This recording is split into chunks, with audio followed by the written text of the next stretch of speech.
Disclaimer: everything presented in this series is alleged, my personal opinion, artistic interpretation, dark humor, emotional processing, documented events, or my personal lived experience. This is a memoir-style storytelling project created for discussion, awareness, reflection, entertainment, and healing. Please do not contact, harass, threaten, stalk, or spread hate toward anyone mentioned or implied. Some timelines, dialogue, and emotional moments may be condensed or reconstructed for narrative flow and artistic storytelling purposes. I survived it. Now I'm telling the story.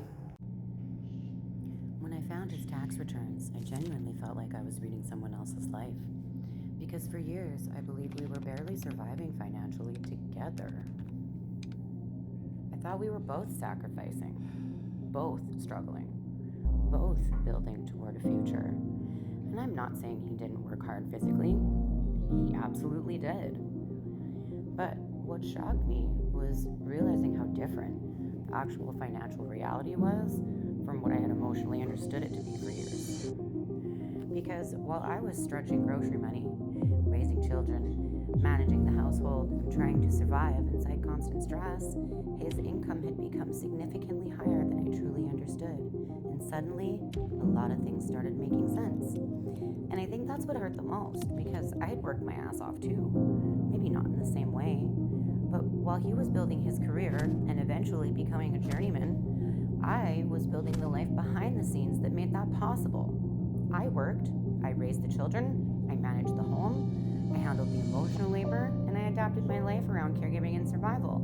And somewhere along the way, I slowly stopped building the future for myself. And I don't think I fully understood how dependent I had become until the relationship finally collapsed. Because dependence doesn't always happen dramatically.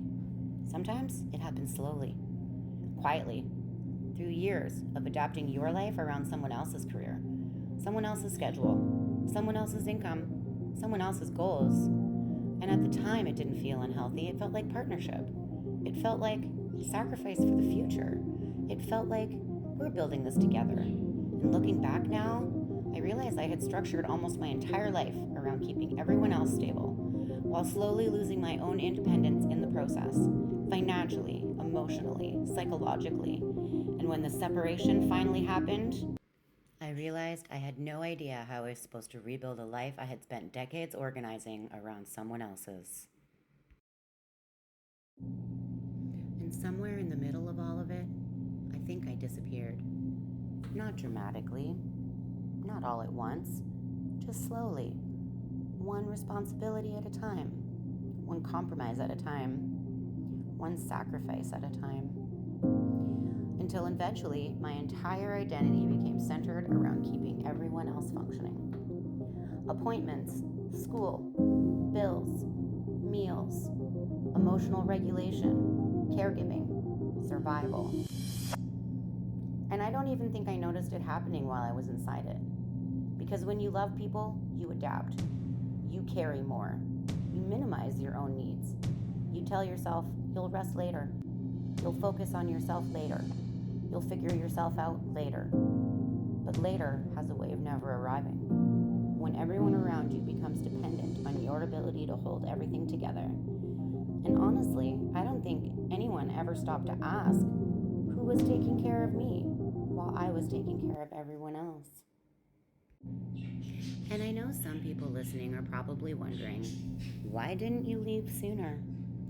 Honestly, I've asked myself that question 1,000 times. But I think people outside these situations sometimes imagine relationships end in one catastrophic moment. And most of the time they don't. Most relationships end slowly, quietly, through years of emotional exhaustion, routine, survival, compromise, and slowly adapting to things that no longer feel healthy, especially when children are involved, especially when one child requires significant support, especially when your entire life becomes financially and emotionally intertwined with another person over decades. You stop thinking in terms of, what do I want? And start thinking in terms of, what keeps everyone stable? And by the time you finally realize how much of yourself you've abandoned, you're often too emotionally exhausted, financially dependent or psychologically conditioned to imagine starting over from nothing. And I think the hardest realization of all was understanding that emotionally we had probably been disconnected for a very long time. Because looking back honestly, there had been signs for years. But when you're busy surviving, raising children, managing a household, and trying to keep everyone emotionally regulated, you normalize things that probably shouldn't feel normal. You tell yourself, this is just stress. This is just adulthood. And maybe part of that is true. But I also think women are conditioned to endure emotional loneliness quietly for a very long time before they finally admit something is broken. And I think somewhere along the way, I stopped feeling like a partner and started feeling more like a function, like the person responsible for keeping everything emotionally and physically running while quietly disappearing in the background myself. And then came the part that honestly felt the most surreal to me, the rewriting. Because once the affidavits started coming in, I barely recognized the woman being described on paper. At one point, he referred to me as just a waitress. And I remember actually laughing at first because, sir, we literally met working at the same restaurant. The difference was my life evolved around everyone else's needs.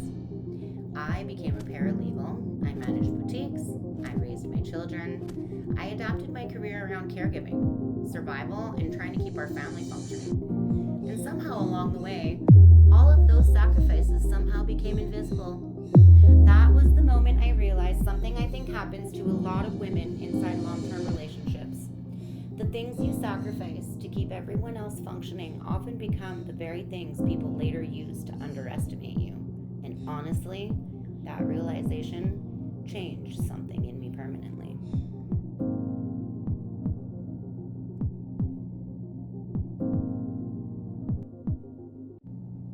And somewhere underneath all of the grief, confusion, anger, and exhaustion, something else started happening too. Clarity. Because pain has a strange way of forcing you to finally look at your life honestly. And for the first time in years, I started asking myself questions that had nothing to do with surviving everyone else's needs. What do I actually want? What kind of life feels peaceful to me? Who am I when I'm not constantly trying to hold everything together for everyone else? And honestly, I didn't have those answers yet. But I think healing sometimes starts long before confidence returns.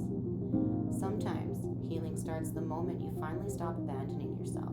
And for the first time in a long time, I think I finally started coming back to life. And I still had no idea what was coming next. To be continued Wednesday.